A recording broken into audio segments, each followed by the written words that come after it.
And if you had to describe leadership in one word, what will it be?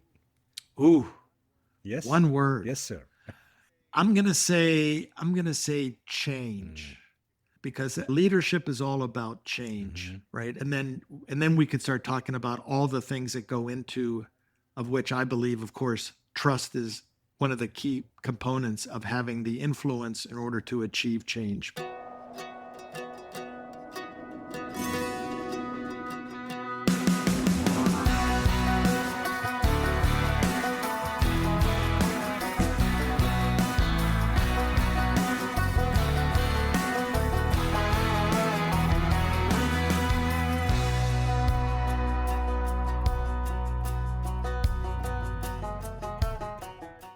Welcome back to another exciting episode of the Pre-Zero Sports Talk podcast. The following is a conversation with George Dom.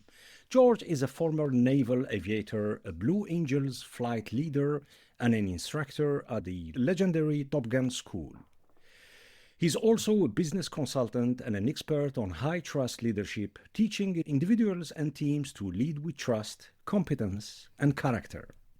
I've been looking forward to this conversation. The stakes are incredibly high when it comes to trust and leading a team where the margin for error is virtually non existent.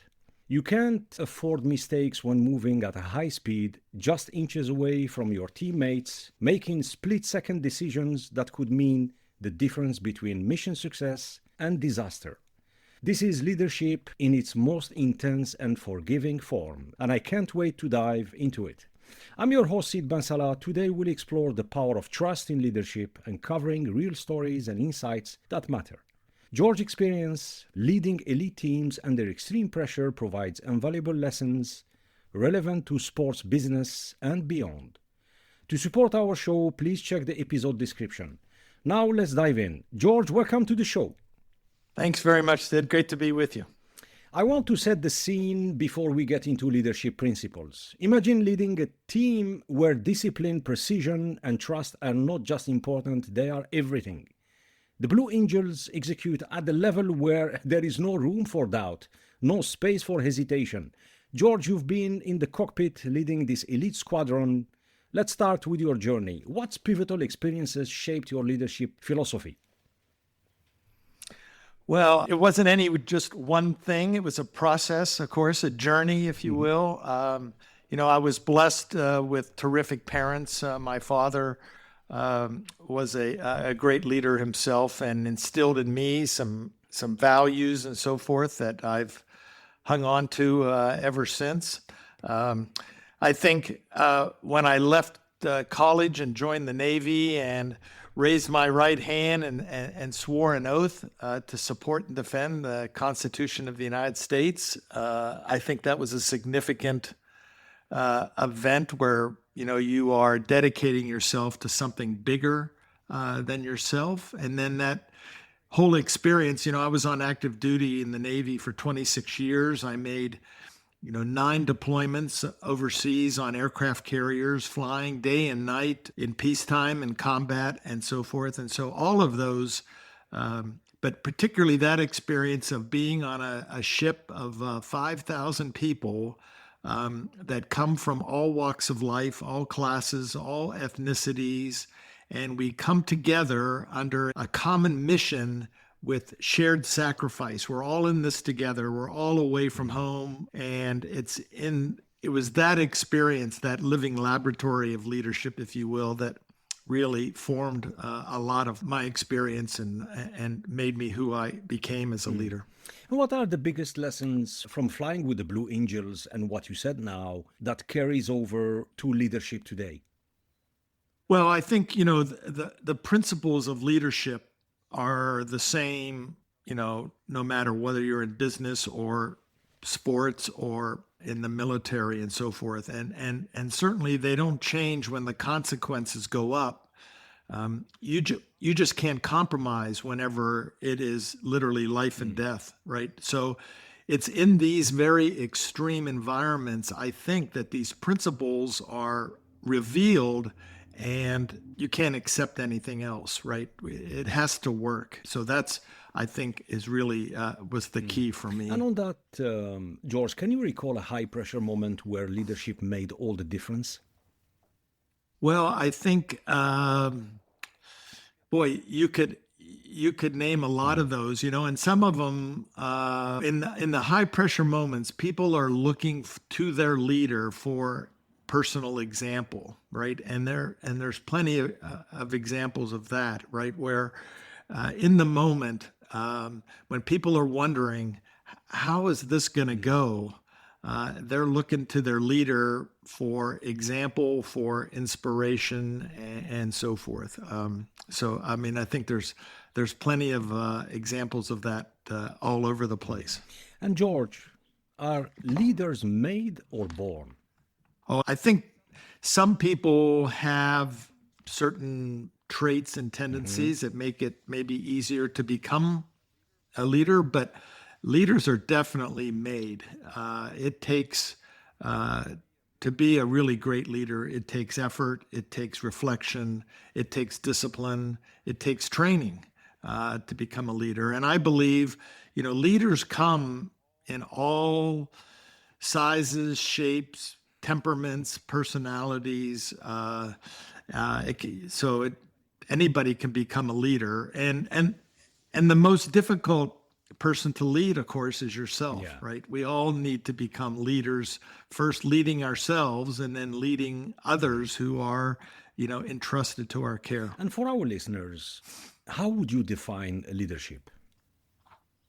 I would define leadership as the ability to bring people together under a common mission, a common purpose, a common goal, and help them together go someplace new. Leadership is all about change in my mind. I believe management is about taking the current situation, the status quo, and trying to make it better in terms of more efficient, more productive, that sort of thing.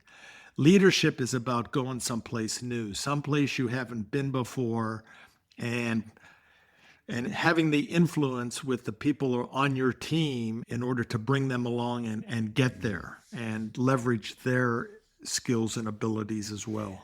And on that, taking risks, is it part of some sort of leadership? Oh, yeah. I think anytime that you're going someplace new, there's always some risk involved, right? But you try to do your best to mitigate the risk so that it's an acceptable level, so that people they may be anxious, they may be nervous about it, but you've invested in them and they believe in you and your vision, and you have done the work to put the resources and everything in place so that you have the best chance for And on success. that comes the word that we love, every leader champion, is trust. How would you define high trust leadership and why it is so vital? Yeah, so I talk about high trust. Uh,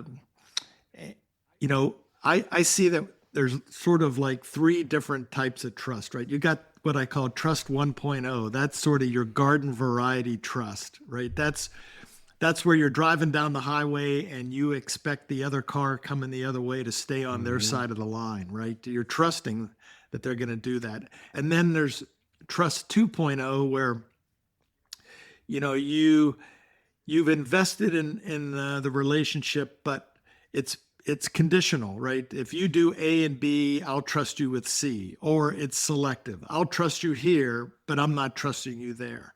And that's really where we spend a lot of our lives, is in this conditional trust area. And that's why in business, you have to have contracts that artificially raise the level of trust, because you very explicitly line out, here's what each party is expected to do, and here's what the repercussions are if you don't live up to that agreement, those expectations, right? But what I'm talking about is the next step, and that is when you've invested in the relationships in your team and so forth. in your family, whatever it might be, because it applies everywhere. But you get to the point where they believe, I trust you, period. And it's that unconditional trust. You know, conditional trust feels like a contract, right? Unconditional trust, high trust is a covenant. It's a special relationship between people if you've done the investments, and that's where the magic happens. That's where the really high performance happens, and it's not easy. It's hard work, but Yeah. it's Yeah, well it worth it. is. It is. Well said. Why is trust often overlooked in leadership conversations? You know, it's funny to me that people don't think about it, proactively. In fact, they typically only think about it whenever it's broken, and then they're trying to figure out, how to get it back. And that's frankly my pitch when I talk to organizations and leaders is, if you can think about this proactively, where you're building trust, because what I've seen in high performing teams, certainly everyone that I've ever been a part of, whether it was with the Blue Angels or Top Gun or a fighter squadron in combat, trust wasn't just something nice to have. And it wasn't something that you could just expect by putting good people, talented people together. I mean, we all know sports teams that have collected some amazing talent, but they just don't win because they haven't developed the culture necessary, right? So, and for us, building trust, it was a strategic imperative. We had to have it, right? So we recruited for trustworthiness. We trained to build it every day. If you had it, you were rewarded and promoted. And if you lost it or compromised on it, you were either sidelined or you were gone, because we just could not have somebody on our team in that extreme environment who we didn't have a high level of trust Yeah. in. Yeah, yeah. And it's funny you mention the example of sports. Quite often, we see that when trust or lack of it make or break a team, it's obvious. Yeah. Well, my thought to tag on to what you said was, when you hear post championship interviews, right? When they talk after they win, the World Cup or the Super Bowl or whatever it might be, when you have a championship team and then they interview the members of the team, they don't always say the word trust, but the way they describe the feeling and what it meant to their success, it's all there, right? Whether they say the word or not, Yeah, that they could count on their teammates. They were there were some portions in the game where things were sort of dicey, but they knew that their teammates were going to come through. It all speaks to having this culture of really high yeah, trust. yeah.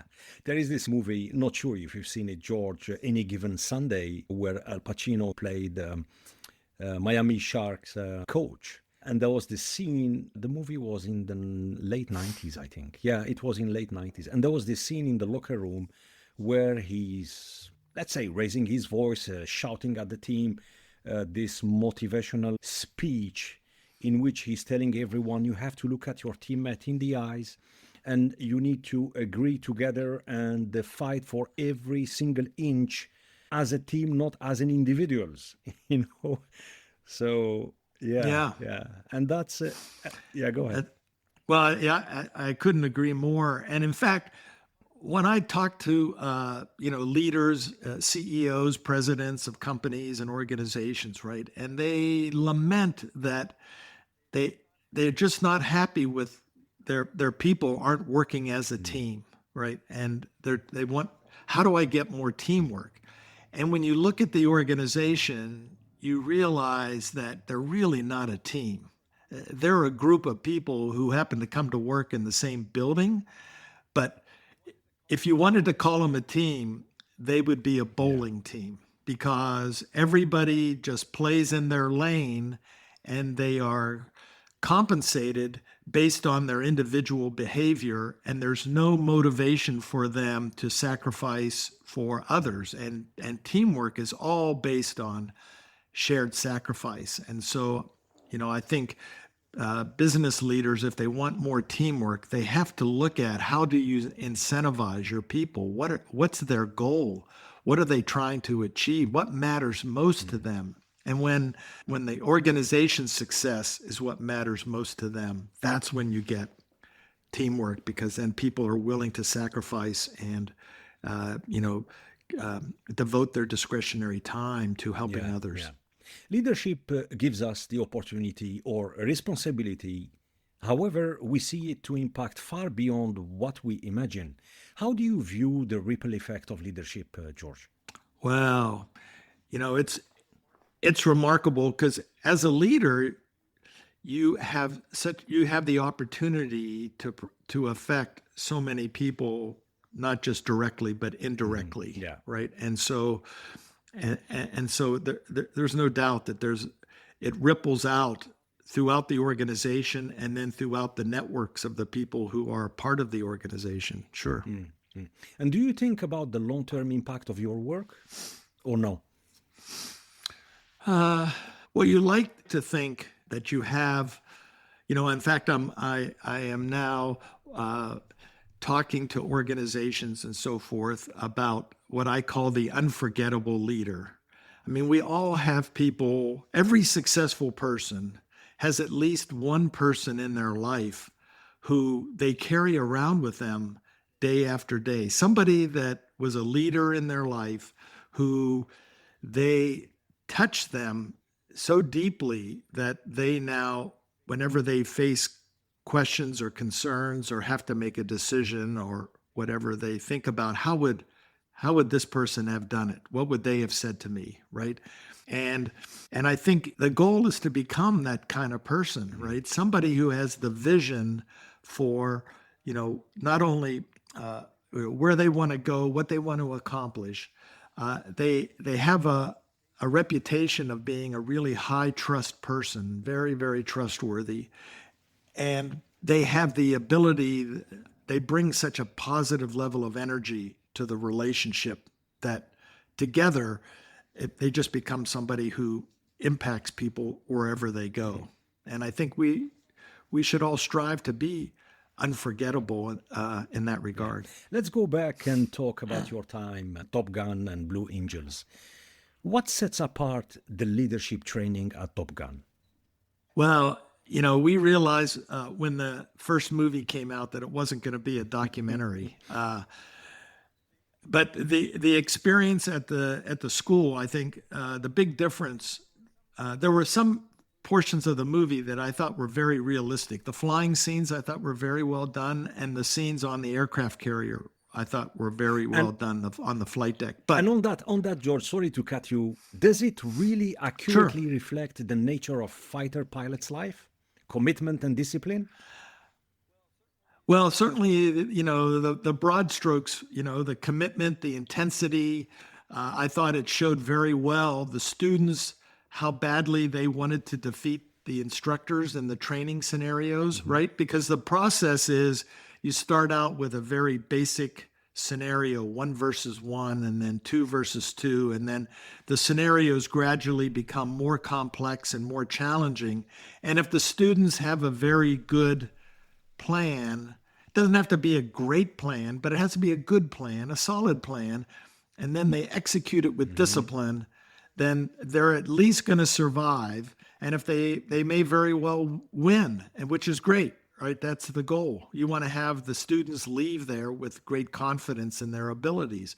But there's no individual trophy for a Top Gun graduate because the emphasis is all Yeah. teamwork. You want the students working together, becoming a cohesive team, and the instructors just keep challenging them every day to get better and better and better. And as a leader, how do you deal with egos? And yes, it's a teamwork, but then they want more. They want to impress you. They want to excel. They want to perform at their best. And most of the time, the ego play a vital role. How do you manage all this chaos? But yeah, you know what I mean. Sure. I think it goes back to what I said earlier about, you need to structure the culture has to be around the team success, right? And you want friendly competition within that structure. You want people striving to be really good, to measure up to the standards that everybody else has on the team. But at the end of the day, it's got to be about us. And and they have to understand that by contributing to the team success, it also contributes to their own individual reputation, their own individual success in whatever way. And when you can get them to, and you, it doesn't happen by itself. I mean, you have to recruit for it. And that's what with the Blue Angels and the Top Gun, that's what they're looking for, right? I mean, they're trying to decide as they select the new members of the school or the new members of the Blue Angel Squadron. They're looking for that temperament, right? That person who is wildly committed to excellence, but at the same time is a team player, is somebody who supports the other members of the team in order to achieve a collective goal. And interestingly enough, one of the key questions as you get down to the crunch where you're trying to make a decision between which person here do we hire, they both have to absolutely be good, very, very good at whatever their role is going to be, as a pilot or whatever. But the question always is that which one of these two is going to come in here every day and accept constructive feedback every day and not get defensive or discouraged or dejected or whatever, that they're just going to keep coming back, trying to get better every day.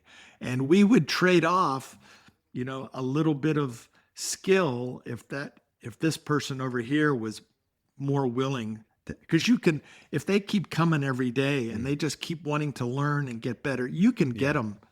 As long as they have a reasonable amount of talent, you can get them where you need them to be. Back in the days when I was hosting major events, like power boating, for example, we use side events and some public activation activities. And one of it was to bring, for example, the Red Arrows, or when I was in the UAE in Dubai, we brought what was it called? A Fursan. Yes, it was Al Fursan. And I always, the impact is always wow, and they do a couple of flyovers at a low, sometimes it's a bit crazy. I don't know, you guys, the Blue Angels, how close you are from the action. But what mesmerizes me all the time, and I guess even your time with the Blue Angels, where you guys operate with extreme precision. George, what's the secret of the team cohesion? Well, no surprise, the cohesion comes from this level of trust that we build, and it happens, day after day after day. The cohesion comes from people living up to some shared values, standards, and an unbelievable level of candor, which is beyond honesty. I mean, Sid, you're an honest person. I ask you a question and you give me the truth as you understand it. But for us, we needed more than that. We needed candor. We needed people to speak the truth when we all needed to hear it, right? Because when you're moving as fast as we were, 300, 400, 500 miles an hour, if I as the leader had to get the truth, I had to ask for it, it was going to be too late. So, we would have very candid debriefs after the flight, even during the mission or in the briefings. I mean, if somebody had something to say that we needed to hear in order to raise our game or to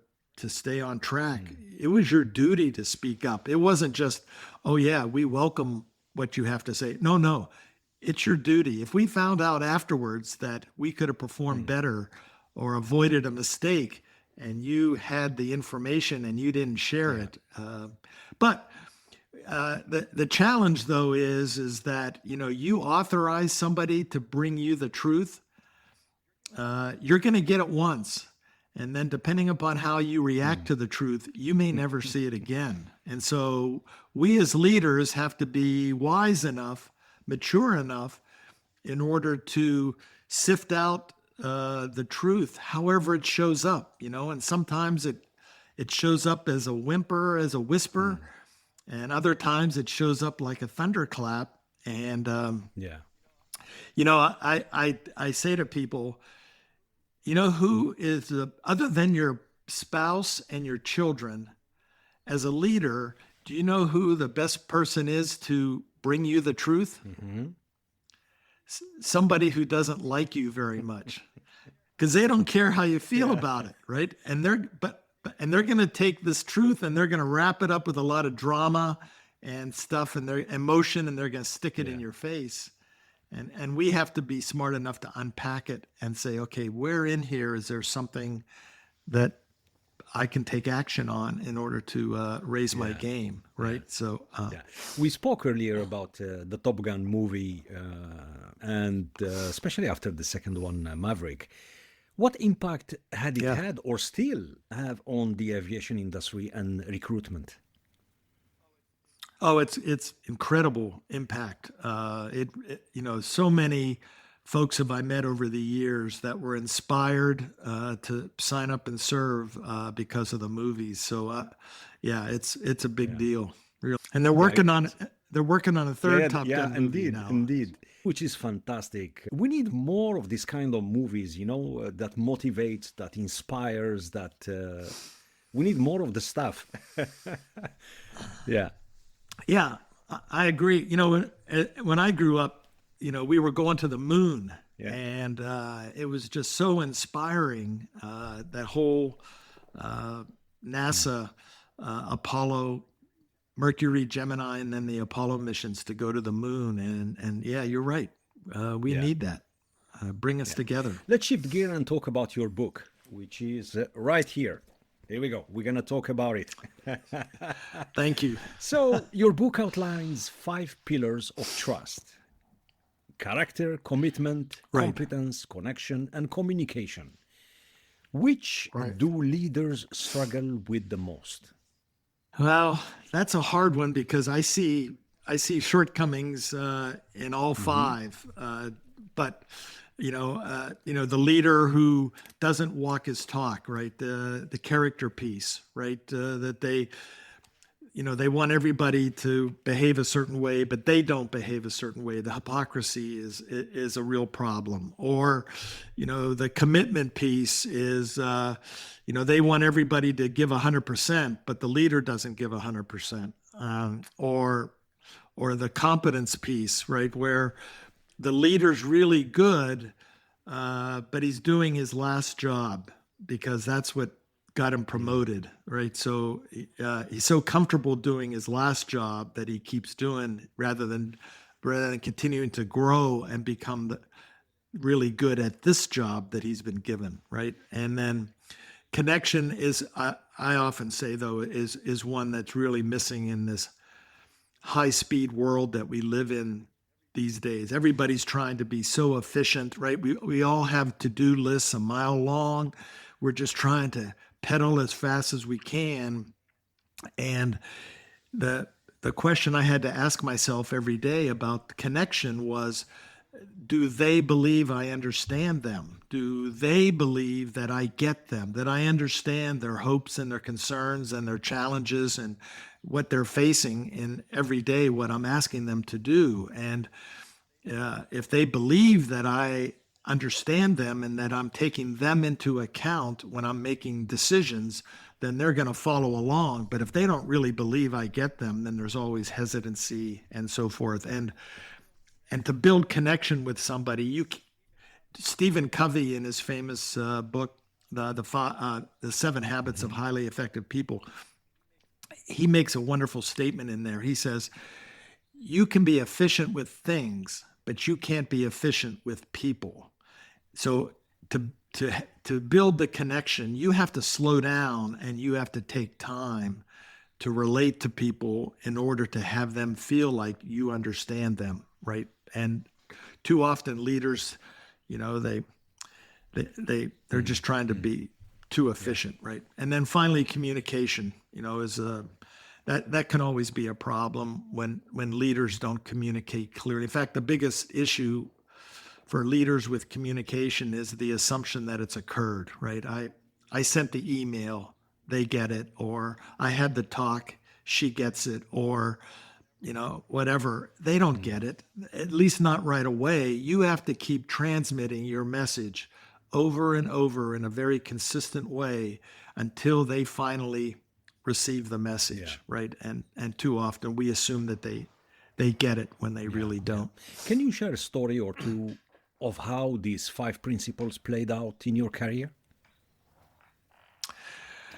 Oh my. Well,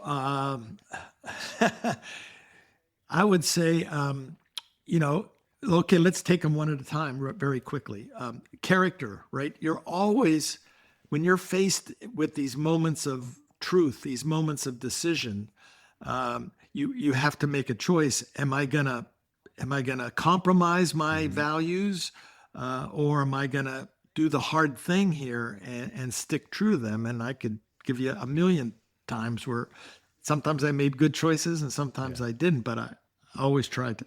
And and the company that I work with now, ACI Jet. I mean, we went through COVID. It was amazing to watch as we tried to, as an organization, we tried to stick to one of our core values of integrity. And we always, as we made decisions, really tough decisions about layoffs and so forth, in order for the company to survive, we had to walk our talk. And that was, I think, a key part of why the company is very successful. Commitment, yeah, I mean, life gets tough, and sometimes your commitment. But I talk about where does commitment come from? It comes from a very deep, intense, and a very clear sense of purpose. When you know why you're doing what you're doing. In the military, we call it mission. When you know what mission you're on and why it's so important, that's what helps you get up off the deck whenever you've been knocked down and get back in the game and deal with adversity and resilience and so forth. And then competence, you got to have the growth mindset and just keep, I tried to just always keep getting better and better and better.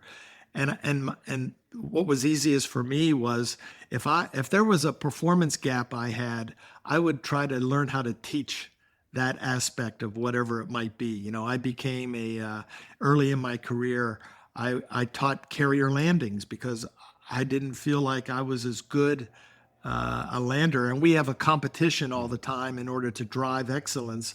And I wanted to get better at it, so I put myself in a position where I had to teach it, and that seemed to help me. And then connection is always one that I'm the father of two daughters, and I'm having to learn every day about how to help them feel like I understand them, which of course the common refrain is, Dad, you don't understand. Tell me Okay, about well, it. help me. I'm used to it. Yeah, exactly. And then finally, communication. We always are. How do you communicate better every day, whether it's in writing or orally or, however? How do you remain clear, concise, and direct in your communications? Because everybody's getting bombarded by all this stuff coming in now from every direction, and in order to cut through the noise, you have to be very effective and in your Yeah. messaging and consistent over a period of time, until they finally get the Yeah. message. Yeah. Thanks for that. If someone wanted to build trust today, and we know there is no silver bullet, what's the first step, George? Well, I'll plug my book. In my book, I include what I call a personal action plan, and what it's very simple, but you just look at each of these five C's, if you will, and you evaluate, what is one little thing that I can do to build my character today, or to deepen my commitment or raise my level of competence. One little thing, and then do it, and so forth. And then also, I ask people to take a look at one important professional relationship that they would like to improve, and one personal relationship, and what can they do to deepen that relationship by demonstrating trustworthiness in each of those five. And I'm sorry, there's a guy outside I hear leaf that. blower. Can you hear that? Oh, It's I'm okay. sorry. Yeah, yeah, it's funny. Yeah, yeah, go ahead. So Yeah. anyway, I would tell people just to, pick one thing that ask themselves, what can I do to help this person feel that I understand them and that I'm more trustworthy, and then take it step by step by step. But first you got to work on yourself, Yeah, right? And then yeah, work on yeah, so yeah.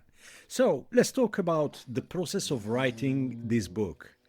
High trust leadership, building high performance teams. George, what was the hardest part? Was it organizing the ideas, doing the research, finding the time to write, setting up the right environment?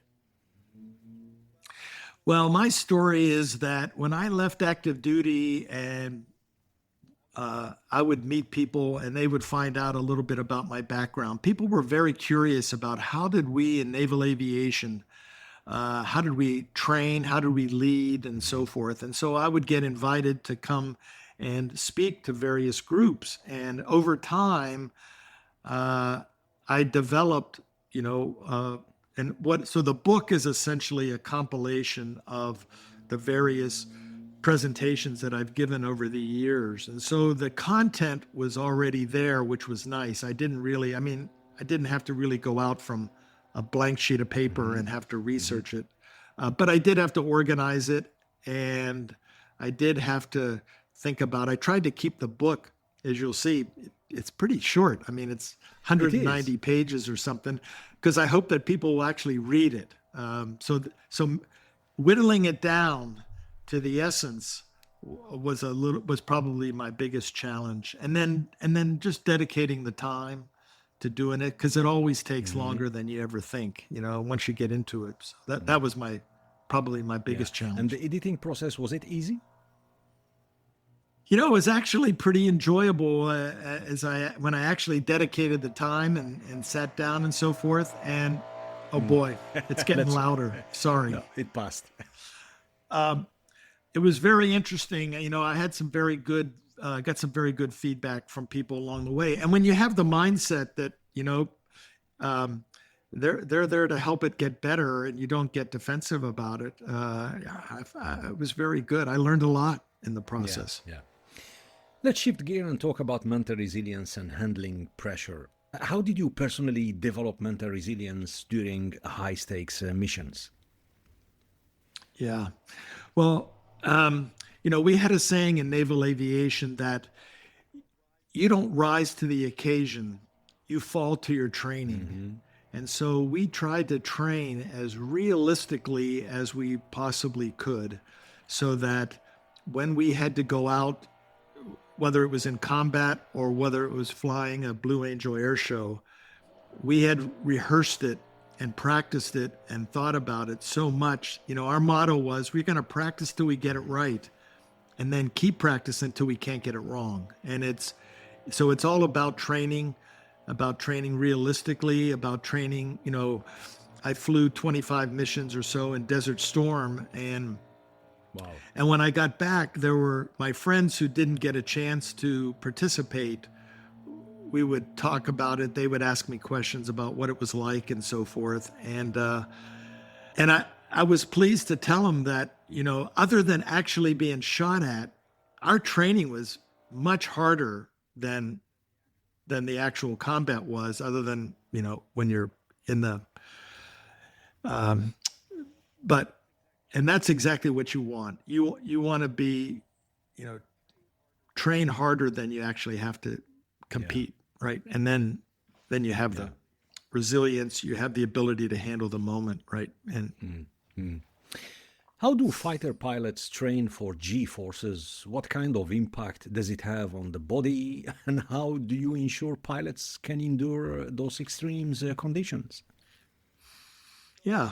So we use a centrifuge if anybody has seen the recent Blue Angels documentary that came out last almost about a little under a year ago, and I think if anybody streams on Amazon, they can see it. But in that documentary, they show the pilots going through the centrifuge, and all fighter pilots who are going to have to withstand G forces. That's a key component of the training is you get a chance to understand at high G what you have to do. I mean, literally, you have to strain every major muscle group in your body in order to keep the blood up in your head because your heart's not strong enough at 6, 7 Gs to keep you conscious, right? So this straining maneuver that you have to do, you have to learn how to do it, and then, typically folks exercise really, every day or every other day or whatever in order to stay fit and so forth, and then the training is what allows you to. And then we wear in the fleet we wear G suits, and that's helpful to some degree. I mean, it's not a panacea, but the challenge with handling G forces is the onset rate. If you get surprised and you reef back on the stick and you suddenly go from 1 G to 6, 7 Gs, that's where you have problems with people passing out. And the G suit that you wear around your legs and so forth and your stomach helps constrict to give you a chance to catch up, if you will, so that you can then do the muscle contractions in order to stay awake. So, and George, can you enlighten our listeners when talking about visualization? During your time or now, those pilots, when executing a sequence or performance, do they visualize prior all the movements? How does it work? Why I'm asking this, because a long time ago when we had this Forsan or the Radaros, I remember someone told me, but they might have some kind of sensors or some kind of alarms if they are too close. And I said, come on, no way, no way. At that speed, what kind of sensors that, or someone maybe was joking, telling me, no, they are on autopilots and stuff like that. Oh, anyway, nonsense, But I imagine to be so sharp mentally, and you need to have the physical capabilities and working as one, as a team, because at the end of the day, from the outside, when you see the performance, it's like this a huge bird, composed on 6, 7, 8. I believe. What's the minimum? Sorry. Yeah, the Blue Angels are 6 jets, but the Red Arrows are 9. Yeah. How does it work with the fighter jet pilots or Blue Angels?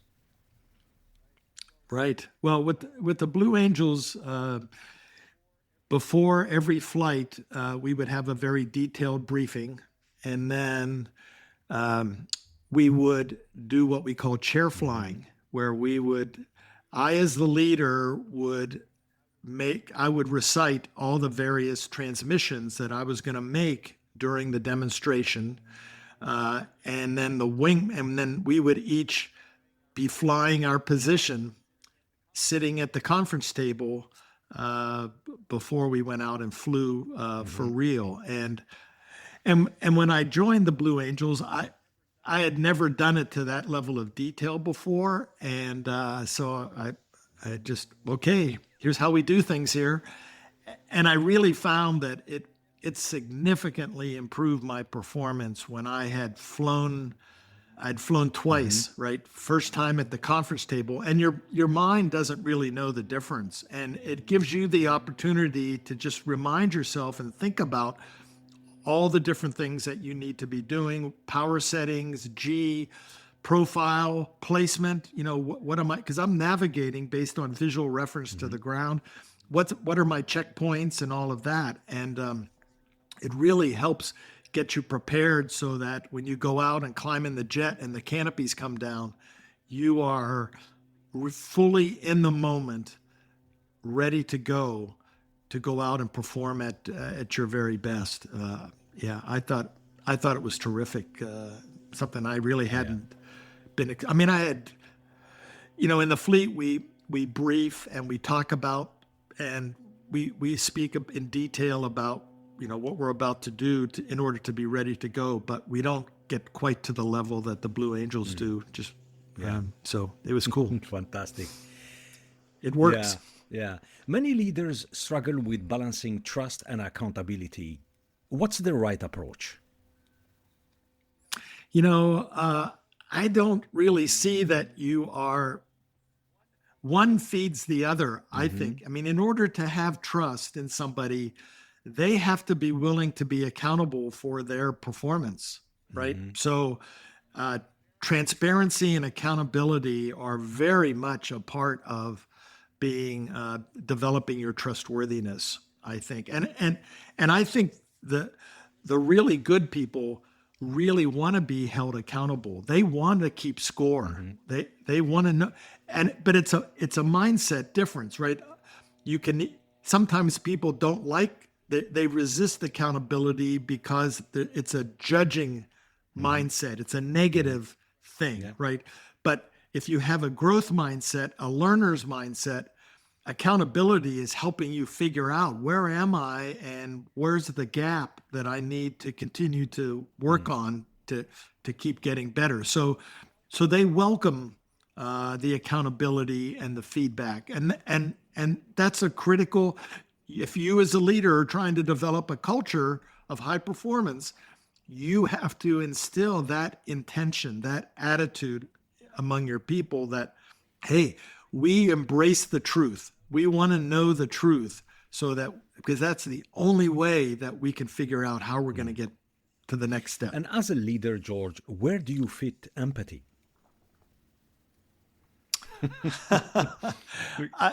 Well, you know, I laugh, but I talked earlier about connection, right? The question I had to ask myself was, do my teammates, do they believe I understand them?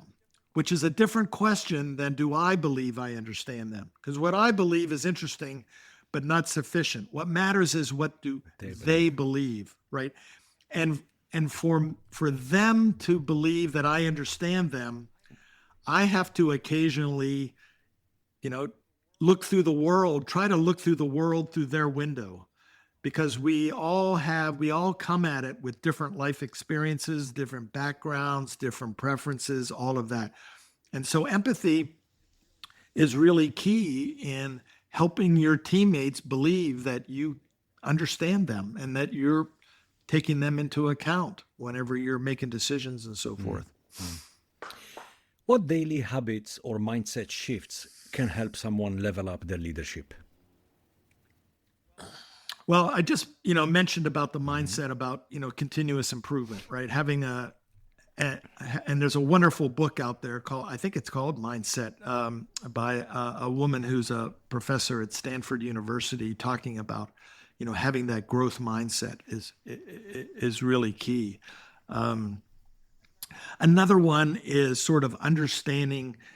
I'll tell you a quick story, and it's in the book, but I'll tell you a quick story that really was a big shift for me. See, with the Blue Angels, you don't come in as the wingman and then come up to be the leader. You come in as the leader, and I had commanded an F-18 squadron in the fleet to be eligible to be the leader of the Blues. So I come to the Blues with much more flight experience than my wingman, but I don't have any Blue Angel experience, and so I'm having to learn from the other members. And the other piece that your listeners need to know is that every year we have 50% turnover in the formation. So when you see them fly, 3 of the pilots are in their first year and 3 of the pilots are in their second year. So it's a 2-year assignment. And so when I showed up, there were 3 of the pilots had flown the year before and 3 of us were new, right? And so and I'm the leader, right? So the attention is all on me because by definition, we're never going to get any better than what I lead them in out there in the formation. So it's the first week of winter training, and I'm flying 2 and 3 times a day, and I'm trying to learn this, and I'm trying to fly to a level of precision that I hadn't had to for, when you're landing aboard the carrier, you got to be very precise, but that only lasts, a couple minutes, but now I got to do it for 40 minutes, right? Anyway, make a long story just a little longer. I'm sitting in the debrief at the end of my first week, and I'm trying as hard as I can, and I'm tired and worn out and so forth. And we're in the debrief, and I'm expected to share, here are the mistakes that I'm aware of that I made, because, they need to get a read on to what degree am I aware of my performance, right? Well, shoot, after about the first 3 or 4 maneuvers, my bucket is full. I can't remember anything else that we did. And so in the debrief, as we're going through all the maneuvers, they keep chipping in at me, oh yeah, well, boss, you did this. And then, oh, boss, yeah, then you did this. And finally, in sort of exasperation, I finally said to him, look, can't you guys see I'm trying as hard as I can here, right? And God bless them. These guys were the best. But they said, Roger that, boss. We know you're trying as hard as you can, but we don't judge on effort. We judge on performance. And in these 5 maneuvers, you suck. You have to get better. You're waggling your wings too much or whatever it was, right? And in that moment, I realized that they weren't bringing me all this criticism because they were trying to score points or make me feel bad or them look good or whatever. They were bringing this to me because they so badly wanted us to be the very best team we could be. And we weren't going to get there if I didn't get there. And so when I made that mental shift about their intention, then that changed, everything for me. And now, okay, bring it. I want everything. I want to get better. So anyway. It's fantastic, and thanks for sharing that. It's one of the best example where you create a culture where feedback is welcomed all the time. Yeah. Do you see similarities in elite sports comparing to leadership style in the military? Oh, sure. Yeah, there are so many comparisons and so forth. And going back to, my story, the leader is responsible for the culture. And the leader needs to make sure that the culture is such that candid feedback is welcome. And when I talk to organizations and so forth, I really see this is something that's missing in the corporate world. They rarely debrief their performance, because, well, we all have excuses, right? And they're all so busy. And some of that's a story they tell themselves, and they go from meeting to meeting to meeting or event to event to event. And they don't take time to really talk about, what is our performance? So I spend a fair amount of time helping people try to develop that as part of their organizational culture. And it takes time. Naval aviation wasn't really good at this right away. I mean, it took a long time, but the key was we had to make it a priority. Yeah. We had to say, look, we're going to do this after every flight, and it can't be an afterthought. It has to be part of, as you're scheduling whatever event or project or whatever you're doing, part of that scheduling needs to be, okay, a day after or whenever, we're going to have a debrief. Yeah. And here's what I want people to bring to the debrief so that we can have a productive discussion about what happened. Because no individual knows everything that happened, right? So each person has to bring their piece of it, and then you figure out collectively, okay, here's what happened. We all got on the table. Now, why did it happen?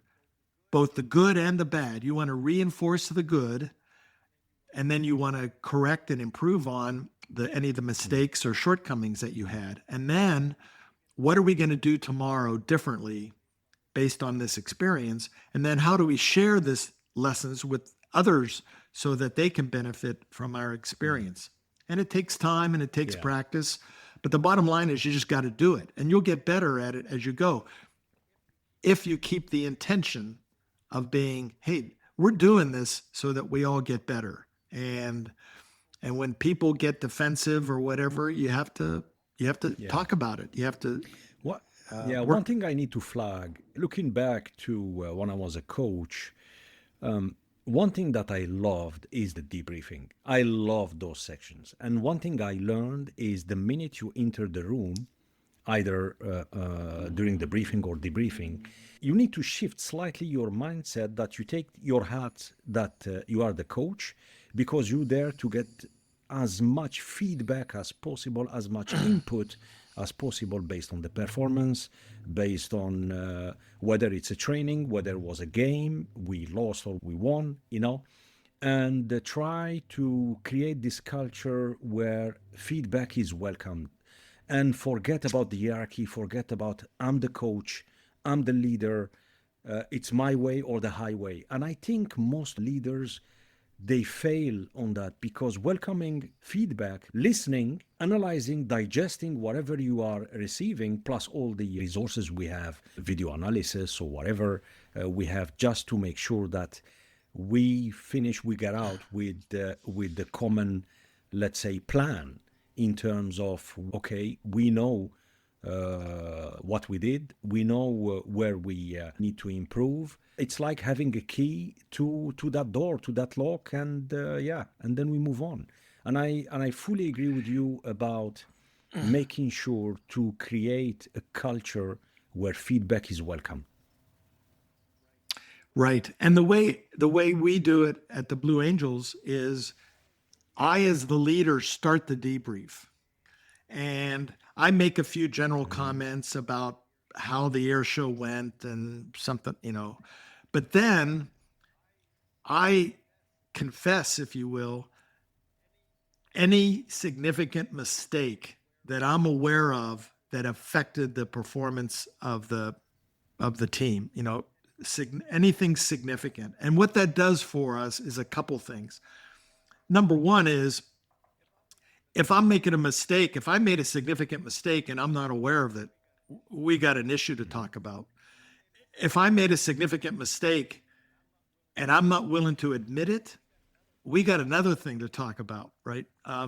And what that does is it sets the example for the rest of the team that mistakes are going to get made. We're human beings. As long as it's not negligent or whatever, then mistakes are acceptable as long as you own them and you're dedicated to remedying that so that you hopefully don't make the same mistake again, right?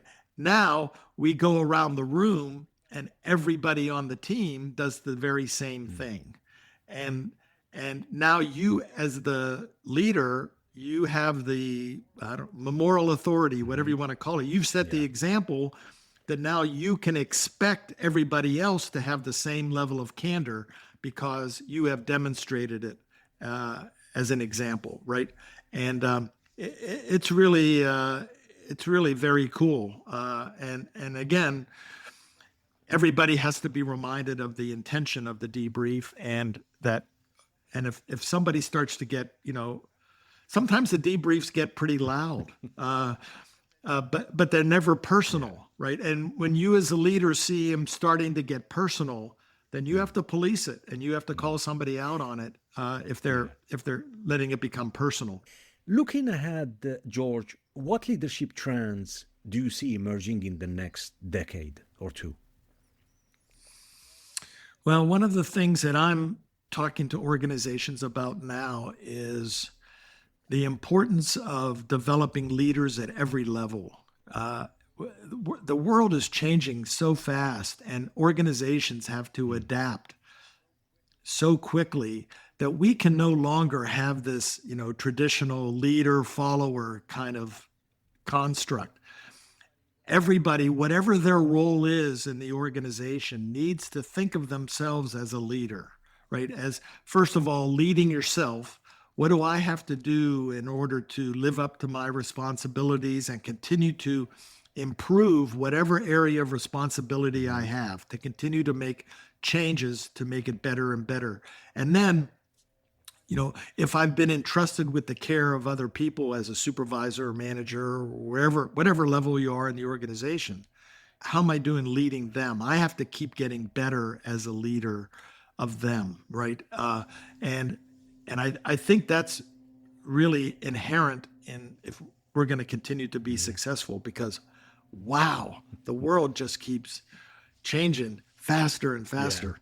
So if you want to be adaptive, if you want to have resilience, you got to develop leaders everywhere. And in the military, we were in some ways fortunate in that you couldn't have lateral entry. We couldn't hire somebody to come in at a mid-level or a senior level. So we had to grow our own leaders. So throughout my career, I am training either my literal relief or figuratively, the young folks that are going to follow me years Yeah. later. So always trying to develop leadership. And to close the segment prior the lightning round, if you could give one piece of leadership advice to your younger self, what would it be? Oh my goodness. There's so many things I'd like to tell my younger self. Uh,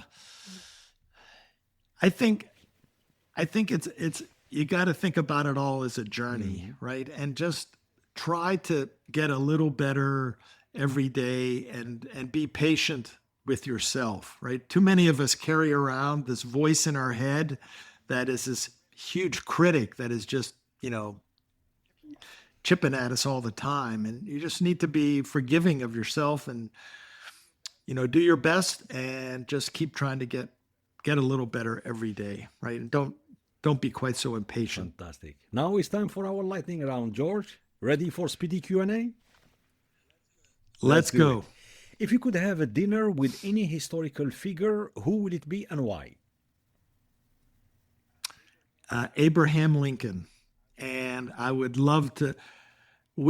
He faced the most polarized situation you could imagine, where we fought a civil war, and wow, we're not there yet in America, but we are really polarized. And I would love to talk to him about how he thought about it and how he helped overcome that incredible polarization back in the 1860s. Yeah, I fully agree with you. Not sure if you read this book, Team of Rivals. Yeah, it's a wonderful book. It is. Yeah. What's the best book on leadership you've ever read?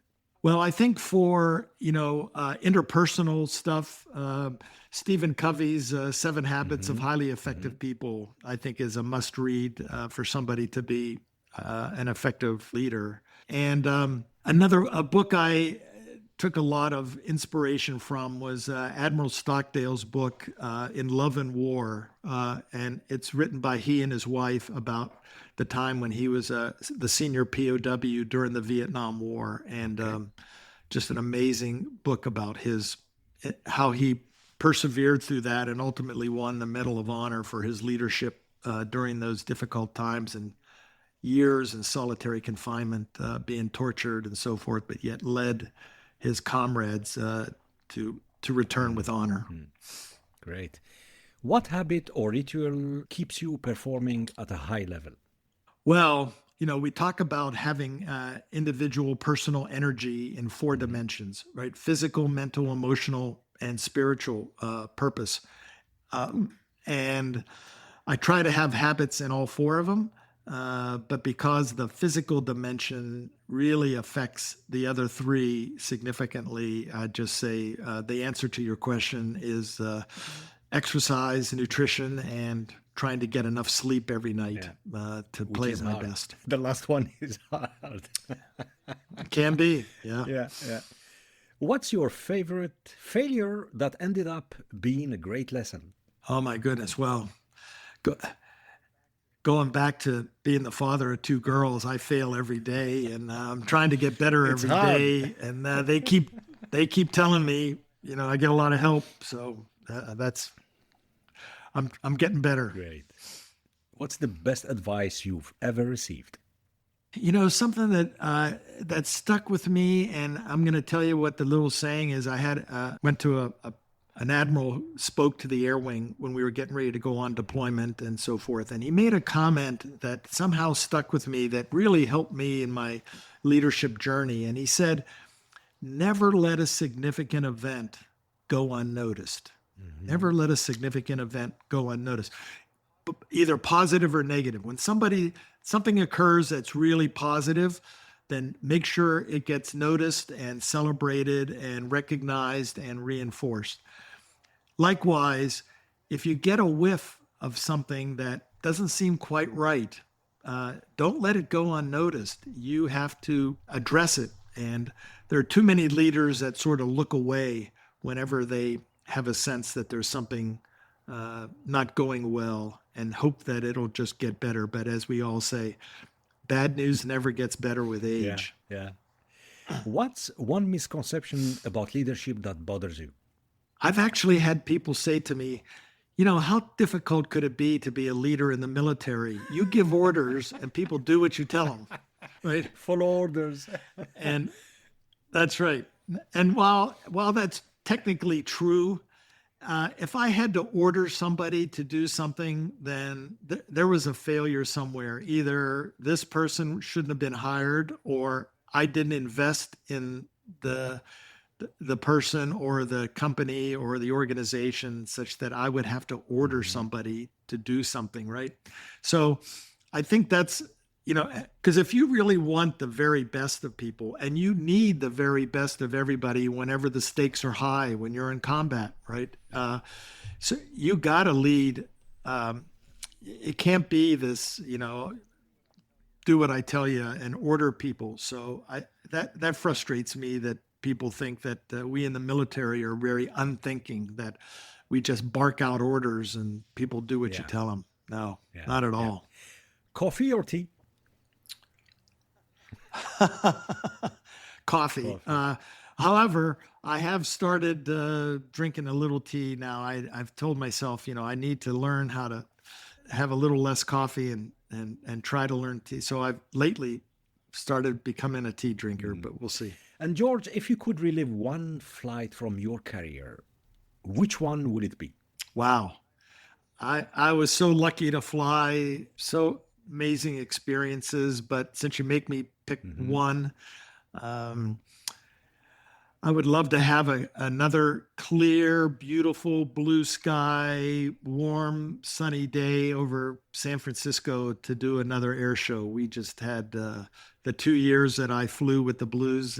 We had beautiful weather, and it was magical in that landscape to fly an air show. Hmm. Hmm. And how do you unwind after a high pressure day or, let's say, a tough week? Well, I try to relax as best I can, right? I live in a beautiful area here in California, and so I just love to go out and just get away, go for a hike, get out in nature, and just not think about anything, just enjoy the joy of the day. Hmm. I may call a friend or call my wife or visit, whatever is a release, right? That you can take the pack off. Excellent. And finally, if you could give our listeners a piece of advice or wisdom on any topic. Wow. I would, well, I'm going to sound like a broken record here, but I believe that the key to success as a leader, to become the unforgettable leader, is to proactively build trust, both at work, at home, it works in the community, but invest in the relationships you have so that people feel that you're trustworthy, and then everything else comes from that, uh, in whatever aspect, because trust is the water that all relationships Mhm. swim in. And whenever the water is clean and clear, the relationships are strong. You can move quickly, you can be adaptive. It's just a lot of fun. But whenever the trust is low and the water's dark, everything slows down. It becomes really challenging and painful and so forth. And unfortunately, we're seeing a lot of that right now. I mean, I've never seen such low levels of trust across all dimensions of life globally. I mean, everybody's going through this right now, and we got to figure out how to turn this all around. And if people do that, if your organization is viewed as a high trust organization, you're going to break out and dominate, because people aren't thinking about this in a proactive way.